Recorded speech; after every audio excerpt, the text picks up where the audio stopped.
저와 여러분들은 우리가 알든 모르든지 예수님의 그 깊은 끈적한 그 사랑의 그 은혜 안에 우리가 포함되어 있다는 사실을 잊지 않고 살아가셨으면 좋겠습니다.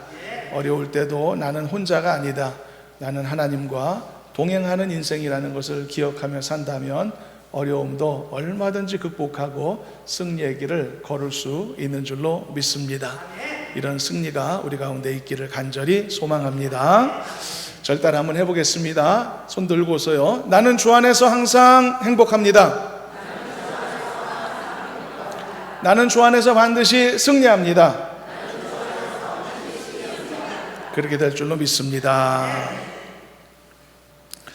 사람들은 모두 행복하고 싶어 합니다. 그런데 그 중에 어떤 사람들은 충분히 행복하지 못한 삶을 살기도 하는데요. 마음대로 된다면 모두가 행복하겠죠. 그런데 이유가 어디에 있을까? 내가 원하는데 원하는 걸 왜 얻을 수가 없는 것일까? 내가 원하는 게 무슨 범죄의 결과물도 아니고 나쁜 것도 아닌데 행복인데, 삶의 행복인데 왜 이것을 내가 충분히 얻지 못하며 살고 있을까? 누군가가 나의 행복을 반대하기라도 하고 있는 것일까?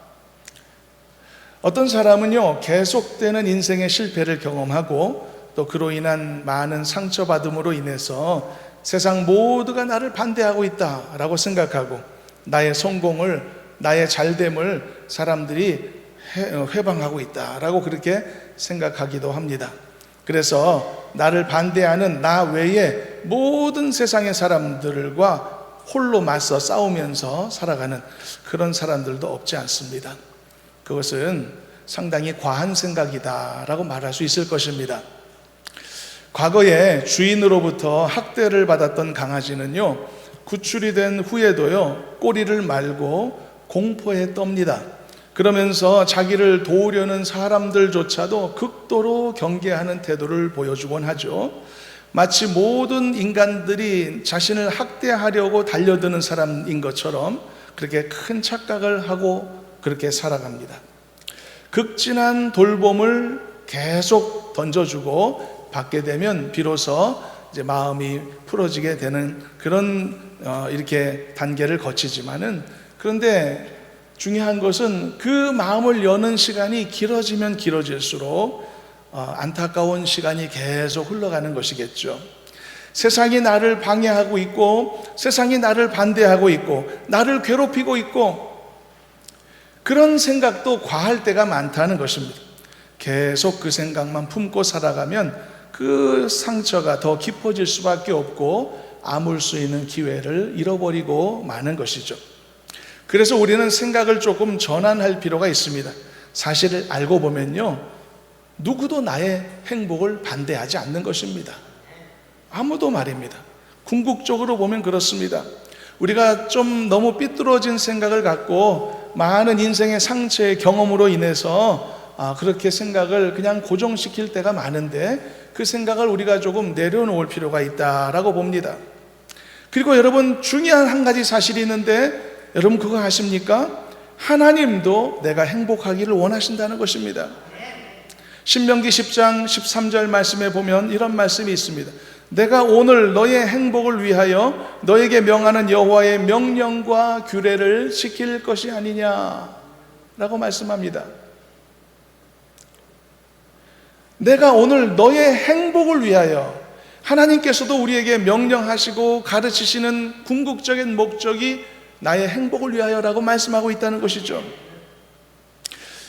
그런데 문제가 있습니다. 이처럼 하나님도 내가 행복하기를 원하시고 나 자신도 행복한 삶을 간절히 원하는 것은 당연한 일인데도 왜 좀처럼 내 안에 이 행복의 감정이 들어오지 않는 것일까? 왜 나에게 만족한 환경이란 없는 것일까? 왜 나에게 두둑한 통장, 지갑은 왜 나에게 주어지지 않을까? 왜 나에게는 늘 크고 작은 문제들이 오고 가서 한순간도, 한 일정 기간도 편안한 시간이 없는 것일까? 이렇게 되는 게 내 자신의 문제일까? 아니면 외부에 어떤 문제가 있었던 것일까? 정말 누군가가 무언가가 내 인생이 잘 되는 것을 방해하고 있는 것은 아닐까? 이런 생각에 사로잡히는 경우들도 없지 않아 있는 것입니다. 그런데 여러분, 우리가 알아야 될 것이 있습니다. 내가 충분히 행복하지 못한 가장 큰 원인, 물론 여러 가지 요인들도 있을 수 있겠지만 가장 큰 원인은 무엇이냐? 바로 내 자신이 행복한 삶을 만들어내거나 유지함에 있어서 부족함이 많은 사람이기 때문인 것입니다. 내가 부족함이 많기 때문에, 한마디로 내 역량이 딸리기 때문에 내가 내 행복을 유지하기 어렵다, 그런 이야기가 되겠습니다. 며칠 전에 비가 많이 왔었지 않습니까? 어제도 보니까 비가 많이 오더라고요. 어제는 바람도, 강풍도 불고 그랬는데, 그런데 여러분 보십시오. 어떤 사람은 그 비에, 쏟아지는 비에 몸이 젖습니다. 그런데 어떤 사람은 그 비에 몸이 젖지 않거든요. 이유가 뭘까요? 그 차이는 당연히 우산을 쓰거나 우산을 쓰지 않는 차이에 있는 것이 아니겠습니까? 사람이 말이죠, 자기 옷이 젖지 않도록 만들기 위해서 비를 멈추게 할 수는 없습니다. 그건 조금 어려운 일인 것 같습니다. 그러나 비가 내릴 때 그때마다 우산을 쓸 수는 있을 것 같습니다. 그렇지 않나요? 이건 내가 할 수 있는 일이지 않습니까? 이렇게 내가 할 수 있는 일만 잘할 수 있어도 나는 살면서 그래도 비를 맞지 않고 살 수가 있게 된다는 것이죠. 나만 잘하면 된다는 것이죠. 그런데 내가 할 수 있는 일도 하지 않으려 하면서 허구한 날 하늘에서 비만 쏟아진다고 날씨 탓만 하고 있다면 그건 좀 어리석은 태도다, 그런 이야기가 아니겠습니까? 게다가 여기에는 문제가 한 가지 더 있는데, 비 올 때마다 우산을 잘 쓰고 다녀서 괜찮다가도, 그런데 문제는 매번 잘하다가 이따금 미처 우산을 챙기지 못하는 그런 날도 있을 수 있단 말이죠. 그럴 때 나갔는데 갑자기 비가 쏟아지면 흠뻑 몸이 젖는 일들이 간혹가다 생긴단 말입니다. 이렇게 내가 내 할 일을 잘할 수는 있지만 매번 잘하기는 또 어려운 일이라는 것이죠. 그래서 가끔 이런 일들이 만날 때마다, 즉 내가 우산을 갖고 나가지 않는 날에 갑자기 비가 쏟아지는 이런 일들이 맞물릴 때마다 온몸이 젖는 낭패를 당하게 되죠. 그럴 때마다 그동안은 잘해왔는데, 그동안은 평안했던 나의 감정들이 무너져 내리는 경험을 또다시 하게 되는 것입니다. 그래서 누군가를 다시 미워하게 되고요, 또 아물었던 상처를 다시 덧나게 만들기도 하고, 만족하며 살았었던 나의 마음 상태가 불평과 불만으로 다시 더러워지게 되는, 그래서 결국은 행복하고 싶었지만 행복하지 못한 상태로 또다시 돌아가게 되는 바로 그런 일들이 생길 수가 있다라고 하는 것입니다. 이게 얼마나 안타까운 일입니까? 그래서 여러분, 이런 식으로 우리의 행복을 갉아먹는 바이러스가 있습니다. 이 바이러스를 두 가지로 설명할 수 있는데, 그 첫 번째 바이러스는 염려라고 하는 것입니다. 하나님은 우리에게요, 하루 24시간의 시간을 주셨습니다. 그렇다면 하나님께서 그 시간을 우리에게 허락하신 목적이 어디에 있을까요? 잘 살라고 주셨을까요? 못 살라고 주셨을까요? 불행하라고 주셨을까요? 행복하라고 주셨을까요? 이건 너무나 당연한 일입니다. 행복하라고 우리에게 주셨습니다. 잘 쓰라고 우리에게 그 시간들을 주신 것이겠죠. 근데 어떤 사람들은 동일하게 주어진 그 행복 시간 내내 행복을 누리는 사람이 있고, 반면에 어떤 사람은 행복을 누리지 못한단 말입니다. 그 이유는 삶의 행복을 누리지 못하게 하는 나쁜 바이러스가 있기 때문인데, 그 중에 하나가 바로 염려라고 하는 것입니다. 여러분들은 하루에 주어진 이 시간 동안에 염려하는 시간이 더 많나요? 아니면은 만족하고 또 평안하고 한 그런 시간이 더 많으신가요? 얼마든지 내 시간을 계산해 볼 수 있을 것 같습니다. 심지어 어떤 사람은 자면서까지도 염려로 가득하여서 잠을 설치는 사람도 있을 수 있으니까요. 어느 심리학자가 연구를 했는데요, 한 사람이 갖고 있는 전체 분량의 염려의 분량 중에서 그 염려의 분량을 100%라고 이렇게 가정해 본다면요, 첫째, 전혀 나와 상관이 없고 나에게 결코 일어나지도 않을 일들에 대한 걱정을 하는 분량이 40% 정도 된다라고 합니다. 이런 걱정에 대해서는 일명 이름을 붙이면 일어나지 않을 일에 대한 걱정이라고 말할 수 있겠죠. 그리고 두 번째로, 이미 벌어졌기 때문에 돌이킬 수 없는 것들에 대해서 걱정하는 사례도 30%나 된다라고 합니다. 이것은 일명 엎질러진 물에 대한 걱정, 이렇게 이름 지을 수도 있을 것 같습니다. 그리고 또 세 번째, 걱정할 이유도 전혀 없고 걱정할 필요가 없을 만큼 사소한 일들도 있잖아요, 우리 일상에. 그런 사소한 일에 대해서도 걱정하며 살아가는 그 걱정의 분량이 22% 정도 된다고 합니다. 이런 걱정에 대해서는 쓰잘데기 없는 걱정이라는 이름을 붙일 수 있을 것 같습니다. 그런데 이 세 번째 걱정이 제일 억울한 걱정입니다. 쓰잘데기 없는, 필요도 없는 것. 우리 일상에 제일 빈번할 것 같기도 하고요. 얼마 전에 우리 교회가 소속된 노회에서 해외로 수련회를 다녀왔는데요, 저 멀리 동해안 강릉에서 목회하시는 목사님도 계셨습니다. 이분이 강릉에서 인천공항까지 오셨을 거 아니에요? 동해안에서 서해안으로 이동하셨을 거 아니에요? 그렇게 강릉에서 오셨는데, 이분이 이미 비행기를 타고 목적지로 출발했거든요. 그런데 이분이 아무리 생각해도 공항 주차장에 세워놓은 차에 문을 잠그지 않은 것 같다라고 걱정을 하시는 거예요. 근데 걱정해봤자 뭐가 달라집니까? 소용이 없죠. 그래서 제가 말씀드렸죠. 문 열어 있다고 해서 요즘 누가 차 가져갈 일은 없을 테니까 걱정하지 말라고 안심시켜 드렸죠. 그런데 그 다음 날이 지나도 그 걱정이 사라지질 않는 거예요. 그러더니 급기야는 그 다음 날에 말입니다, 내가 차문만 열어놓은 게 아니라 차 시동까지도 켜놓고 온 것 같다고 걱정을 하기 시작하는 거예요. 시동까지. 이 걱정은요, 멈추지 않으면 눈덩이처럼 불어나거든요. 그래서 멈추려고 결정을 해야 되는데 그냥 흘려보내니까 점점 불어나는 거예요. 그래서 제가 또 말해드렸죠. 그럼 시동 계속 켜놓으면 기름 달아도 요즘은 보험사에 연락하면 금방 와서 기름 채워준다고 걱정하지 말라고 제가 또 말씀드렸죠. 그런데도 한 이틀 내내 여행 중에도 늘 그 얘기, 그 생각, 걱정만 하더니 결국은 그분이 어떻게 한 줄 아세요? 집에다 전화를 해가지고 강릉에 있던 자기 아들을 인천공항까지 가보라고 시키는 거예요. 제 옆에서 그 전화를 하는 거예요. 그래서 그 착한 아들이 말입니다, 동해안에서 서해안까지 온 거 아닙니까? 인천공항까지 와서 그 어렵사리 넓은 주차장에서 아버지 차를 또 그냥 어디 있는지 다 찾고, 그래서 그 차를 확인했단 말이죠. 어떻게 될게요? 그 차는 문도 잘 잠겨 있고 시동도 잘 꺼져 있고 아무 문제가 없었던 것이죠. 이런 걱정을 무슨 걱정이라고 한다고요? 쓰잘데기 없는 걱정이다, 그런 이야기입니다. 괜히 착한 아들 생고생시키고 얼마나 속으로 욕했겠습니까? 아버지가 가라고 하니까 가기는 하겠지만. 그리고 네 번째, 또 내가 아무리 걱정해도 앞으로 바뀌어질 일이 없고 고쳐지지도 않을 것에 대한 염려의 비중도 4% 정도라고 합니다. 앞날에 관해서 말이죠.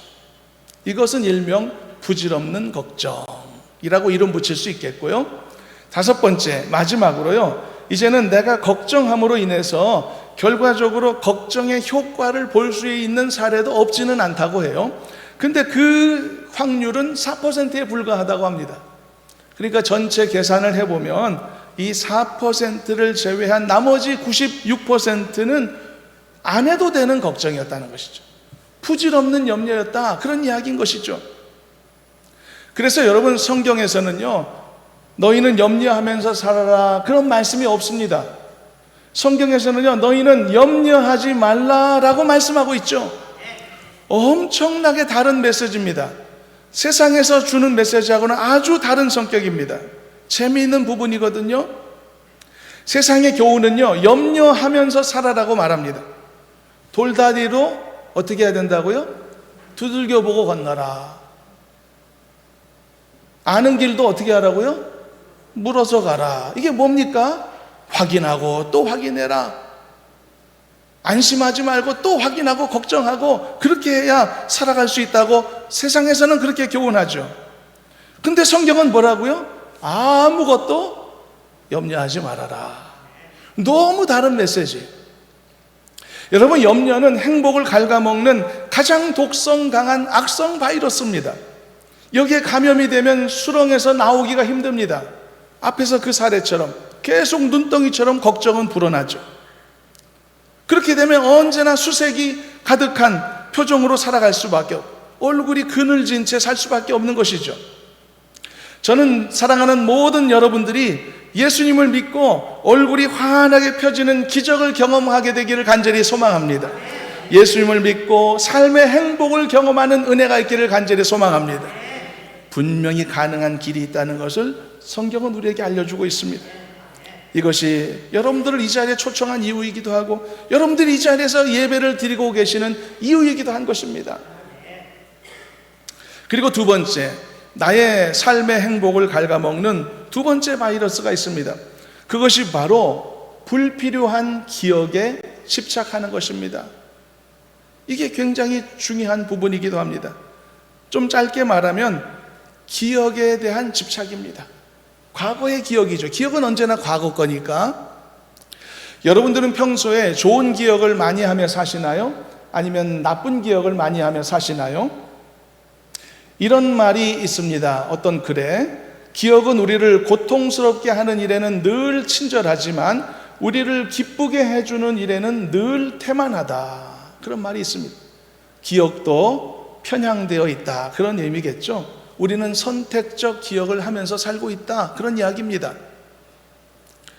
그래서 대부분의 사람들의 기억을 보면 좋았던 기억보다는 나빴던 기억이 훨씬 압도적으로 많습니다. 좋았던 기억은 잘 생각나지 않습니다. 그런데 이런 습관이 바로 오늘의 우리의 행복을 갉아먹는 많은 부작용들을 낳는다는 것이죠. 무엇보다 여러분, 필요 없는 기억은 사람에게 후회의 감정을 낳습니다. 불필요한 기억과 후회는 연결되어 있습니다. 이미 다 지나간 일인데 과거의 기억에 얽매여 끊임없이 자책하고 후회하는 모습을 보여주기도 하고요. 또 필요 없는 기억은요, 또 하나 사람에게 원망의 감정을 만들어냅니다. 불필요한 기억과 원망은 또 연결되어 있습니다. 이 또한 지나간 일인데 과거의 기억에 매여 사람에 대한 미움에서 벗어나지 못하는 것이죠. 이렇게 항상 나빴던 기억, 불행했던 기억, 화났던 기억들, 이런 기억들이 내 머릿속에 맴돌게 되고 항상 그 생각만 하다 보니 불쑥불쑥 내 속에서 솟아오르는 것이 있습니다. 그것이 분노입니다. 화나는 감정. 여러분, 이 분노가 불쑥불쑥 솟아오르는데 행복할 수 있을까요? 오늘의 행복을 누릴 수 없게 되는 것이죠. 그러므로 여러분, 일상의 행복을 누리기를 원한다면 내 안에 있는 나쁜 기억들을 반복해서 끄집어내지 않고 흘려보내기로 작정해야 합니다. 남편이 나한테 상처 줬던 것만 계속 생각해 보세요. 아내가 나한테 잘못했던 것만 계속 생각해 보세요. 행복할 수 없습니다. 가장 어리석은 싸움의 방법, 옛날 거 가지고 싸우는 거. 옛날 기억 가지고 싸우는 것은 멈출 수가 없습니다. 왜냐하면 옛날 기억은 늘 내 안에 있는 거니까. 계속 싸움의 소재가 내 안에 있는 거니까. 제일 어려운 싸움이 옛날 기억으로 싸우는 겁니다. 내 마음만 괴롭죠. 그러나 내 안에 좋은 기억들을 늘 생각하고 묵상하면 내 안에서 사람에 대한 원망이 점점 사그러듦을 경험할 것입니다.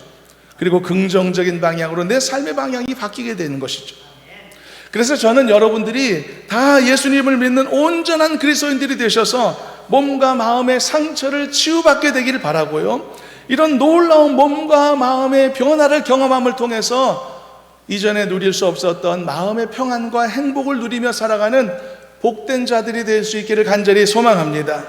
모든 염려 근심이 다 사라지고, 그래서 원망과 후회도 다 흘려보내고, 이제는 믿음으로 품을 수 있는 소망이라는 게 뭔지를 분명하게 발견할 수 있는 저와 여러분들이 다 되었으면 좋겠습니다.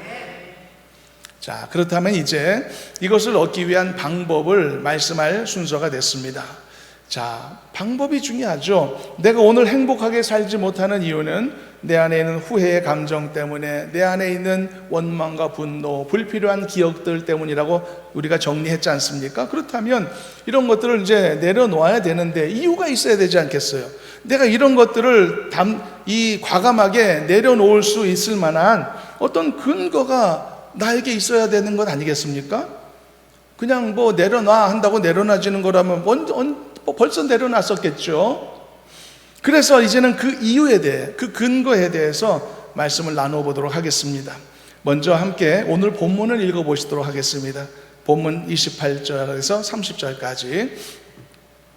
자, 함께 한번 합독해 봅니다. 수고하고 무거운 짐진 자들아, 다 내게로 오라. 내가 너희를 쉬게 하리라. 나는 마음이 온유하고 겸손하니 나의 멍에를 메고 내게 배우라. 그리하면 너희 마음이 쉼을 얻으리니 이는 내 멍에는 쉽고 내 짐은 가벼움이라 하시니라.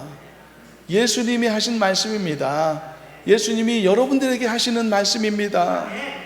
이 예수님이 여러분들에게 하시는 말씀에 따르면 나는 지금 당장이라도 내 안에 있는 복잡하고 불행한 마음을 얼마든지 내려놓을 수 있는 이유를 갖게 되는 겁니다.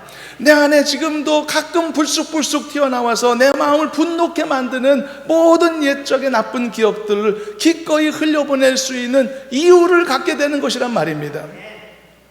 내가 세상에서 제일 불행한 사람처럼 생각하며 살았고, 나는 살면서 사람들에게 사랑받기보다는 미움만 받으면서 살았다, 그렇게 생각하며 살아왔고, 나는 지금까지 인생을 허비하면서 잘못 살았다라고 하는 생각에 자책하며 그 자책에 사로잡혀 살아오고, 이런 나의 불행한 인식, 이 인식을 내려놓을 수 있는 분명한 근거와 이유가 우리에게 있다는 그런 말씀인 것입니다.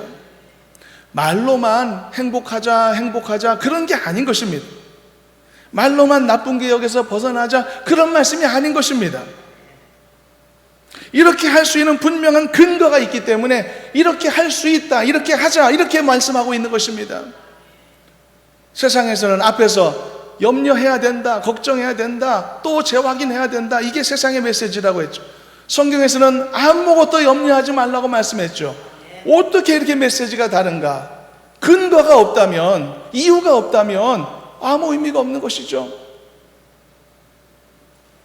그런데 여러분 보십시오. 만일 정말 이렇게 할 수 있는 이유가 있다면, 근거가 있다면 그 근거를 알아야 되지 않을까요? 그 근거를 붙잡아야 되지 않을까요? 예수님께서는요, 오늘도 행복하게 살지 못하고 있는 나와 같은 인생들을 향해서 이렇게 말씀해 주신 것입니다. 수고하고 무거운 짐진 자들아, 다 내게로 와라. 내가 너희를 쉬게 하리라. 수고하고 무거운 짐진 자들아 라고 하는 말씀 속에는 이게 나를 향한 말씀이라는 것을 알려주는 겁니다. 내가 어떤 사람이라는 것을 알려주고 있습니다. 내가 짐진 자다. 내가 인생의 무거운 짐을 지고 살고 있는 사람이라는 것을 깨닫게 하고, 내게로 와라 라고 하는 이 메시지는 그런 내가 무엇을 해야 될지를 분명하게 알려주는 메시지이기도 하고요. 그리고 내가 너희를 쉬게 하리라 라고 하는 이 메시지는 내가 그렇게 했을 때 어떤 은혜로운 결과가 우리에게 약속되어져 있는지를 알려주는 메시지 아닙니까? 얼마나 소중한 말씀입니까? 알고 보니 오늘 베델 찬양대의 찬송도 이 말씀으로 이루어진 찬양송이더라고요. 여러분, 이게 진짜 사실이라고? 내가 지금까지 지고왔던 인생의 무거운 짐들을 대신 맡아주시는 분이 계신다고? 만일 이게 사실이라면 그럼 대박 아닙니까? 대박? 염려하지 말라라고 하는 성경의 메시지는 말뿐만이 아니란 말이에요. 예수님이 다 책임져 주시겠다라고 하는, 내가 대신 너의 짐을 져줄게 라고 하시는 약속에서 근거된 말씀이라는 것을 우리가 보고 있는 것 아닙니까? 그러면 여러분, 일단 이 말씀이 담고 있는 깊은 진리는 나중에 보시더라도요, 이 말씀의 내용 그대로를 꼭 믿어보실 수 있기를 바랍니다. 꼭 믿어보시길 바랍니다. 만일 이 약속이 사실이고 진짜라면 나는 내 삶의 행복을 가로막아 왔던 내 안에 나쁜 감정, 나쁜 기억들, 나쁜 생각들을 벗어낼 수 있게 되고, 강요되거나 인위적으로 억지로 만들어낸 그런 행복이 아니라 진짜 내 속에서 주체할 수 없이 솟아나는 진심 어린 행복과 평안함을 반드시 경험하게 될 줄로 믿습니다.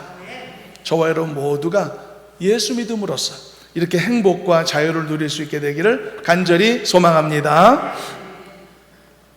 나의 이 무거운 짐을 내려놓게 해주시겠다는 예수님의 약속은 이제 이것에 대해서 조금 더 보고 마치겠습니다. 두 가지를 포함한 약속입니다. 우리가 예수님께 맡겨야 될 짐은 두 가지입니다. 첫째는요, 나의 생활의 짐입니다. 삶의 짐. 예수님은 내가 잘 살기를 원하십니다. 잘 되기를 원하십니다. 내가 건강하고 부족함이 없고 내 자녀들도 형통하고 내가 행복하고, 이게 예수님의 바라심입니다. 우리가 앞서 신명기 말씀을 보았죠. 내가 너의 행복을 위하여서 이렇게 너에게 인도하는 것이다라고요. 하나님은 내가 괴롭기를 원하시지 않습니다. 여기에서 오해가 없어야 됩니다. 예레미야 말씀을 한번 읽어보고 가도록 하겠습니다. 29장 11절 말씀인데요, 함께 한번 읽어보도록 합니다. 여호와의 말씀이니라. 너희를 향한 나의 생각을 내가 아나니 평안이요 재앙이 아니니라. 너희에게 미래와 희망을 주는 것이니라. 하나님께서 말씀하셨습니다. 내가 너희에게 주려는 것은 재앙이 아니라 평안인 거야. 내가 너희에게 주고자 하는 것은 미래와 희망이다 라고 말이죠. 혹시 여러분들은 예수님을 믿는 것에 대한 어떤 오해를 가져왔다면 그 오해를 이제는 내려놓으시길 바랍니다. 여러분 한 사람 한 사람을 향한 하나님의 생각은 재앙이 아닙니다. 평안을 주려는 것입니다. 여러분들에게 미래를 꿈꾸게 하시고 삶의 희망을 일깨우시려는 것이 하나님의 생각이신 것입니다. 하나님은 여러분들을 속이거나 착취하려는 분이 아닌 것입니다. 하나님은 여러분들의 상한 마음과 아픈 마음을 고치시기를 원하시는 것이고, 여러분들이 짓눌려 왔던 분노의 감정이나 원망의 감정이나 염려의 감정에서 벗어날 수 있기를 바라시는 것이고, 삶의 행복과 축복 속에 살기를 바라시는 것입니다. 그리고 이 모든 것들은 예수 그리스도를 나의 주인으로 나의 마음에 영접하고 하나님이 주신 말씀을 따라 살기로 결단하는 그리스도인으로 변화될 때 하나님이 주시는 은혜의 선물이라는 사실입니다. 그래서 저는 우리 모두가 이 은혜의 선물을 더 단단히 붙잡기를 소망합니다. 그래서 오늘의 삶에서 더 큰 행복을 누리고 나에게 재앙이 아니라 평안을 주시는 그런 복된 삶을 경험하는 우리 모두가 되기를 간절히 소망합니다. 마지막으로 예수님께서 책임져 주시겠다고 하신 두 번째 마지막 짐이 있습니다. 이것까지 완성돼야 진정한 행복이 우리에게 주어집니다. 그것은 바로 내가 갖고 있는 죄의 짐입니다.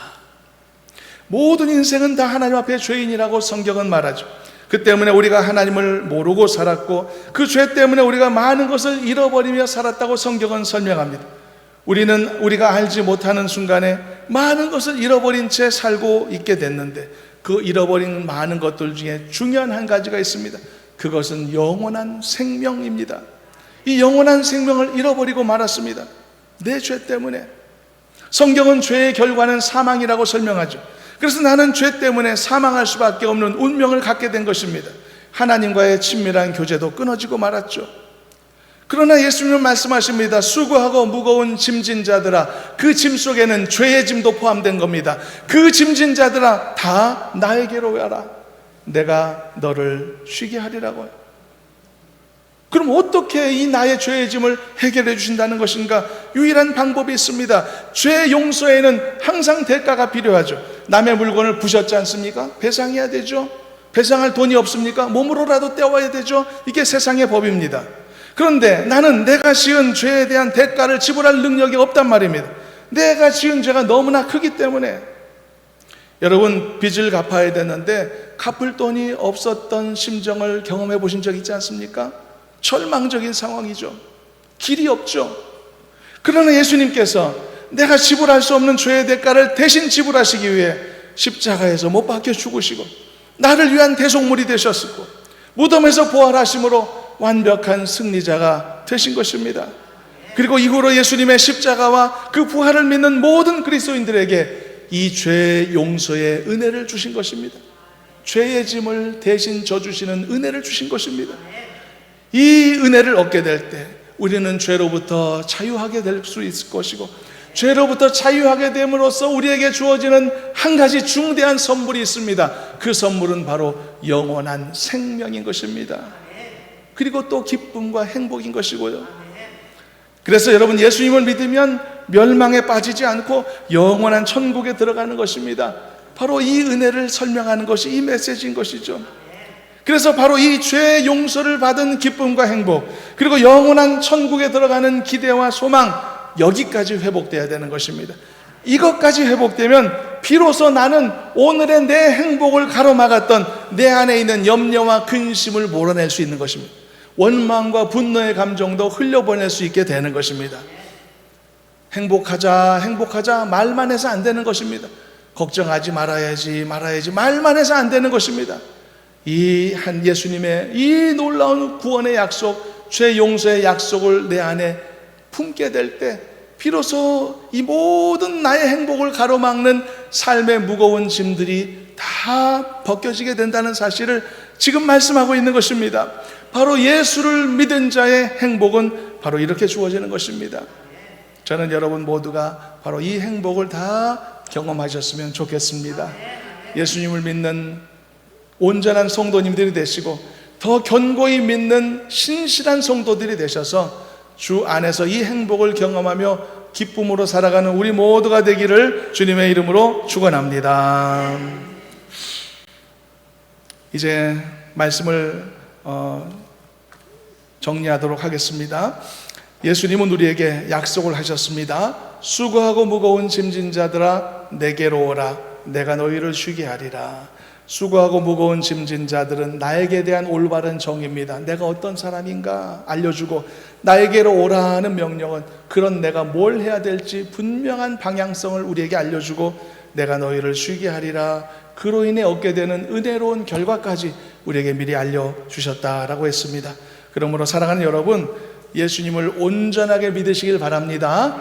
예수님을 더 잘 믿으시기를 바라고, 그렇다면 하나님께서 우리를 선한 가운데로 인도하여 주실 것이고, 그래서 이 땅에서 삶의 모든 무거운 짐에서도 벗어나는 참된 행복을 누리게 될 것이며, 이후에는 죄의 무거운 짐에서 벗어난 회복을 경험하고 그 결과로서 영원한 생명의 행복까지 얻게 되는 여러분들이 될 줄로 믿습니다. 이런 은혜가 우리 가운데 가득하기를 주님의 이름으로 축복합니다. 아버지 하나님, 감사합니다. 저희들을 사랑하셔서 선택하시고 하나님의 자녀 삼아주신 것을 감사하고 이 자리로 우리를 불러주신 것도 감사합니다. 모든 것이 하나님의 은혜임을 잊지 않고 기억하게 하여 주시옵시고, 주님께 우리의 삶의 짐을 담대하게 맡기고 의지하는 믿음이 있도록 인도해 주시옵소서. 예수님의 이름으로 기도하옵나이다. 아멘.